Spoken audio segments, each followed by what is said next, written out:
Good afternoon, distinguished ladies and gentlemen. As Madam Chair mentioned already, it's very saving time and effort to download our speech and read. It's more meaningful and more comprehensive. But just let me take a few time to highlight the point that Cambodia delegation is appreciated to the UN ISDR to support and organizing such an excellent conference. Cambodia, we cannot claim that we are the only most vulnerable country in the world. We can say no country is less vulnerable. We can say all countries in the world are vulnerable to disaster. Cambodia tried its best, though we are the developing country, least resources. But however, the government of Cambodia tried its best to prioritize and also to invest to the implementation of disaster risk reduction and climate change adaptation. Among that, Cambodia considered that disaster risk reduction and climate change adaptation is just two matters on the same coin, just different faces.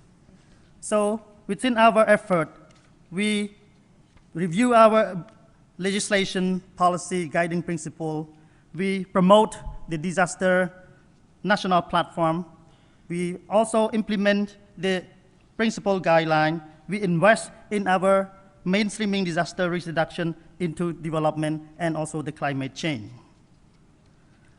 We realize that the Shogo Framework for Action is a key tool for improved disaster risk reduction and also the climate change. Everybody agree that climate change is a threat. Cambodia is an agrarian country. It's also very vulnerable to the climate change in comparing to other countries based on its limited capacity of coping those issues. We all listen to all speakers. We learn a lot from the 6-day-long workshop. I believe that we will be able to learn more and more, but now it's time for us to really act concretely. Resources must be poured more for the disaster risk reduction and climate change. Let we hope that from the talking, interpret them into the actual action so that we together can move ahead in our ambitions to build a safer world by our investment today for a safer world for all in the near future. Thank you very much, Madam.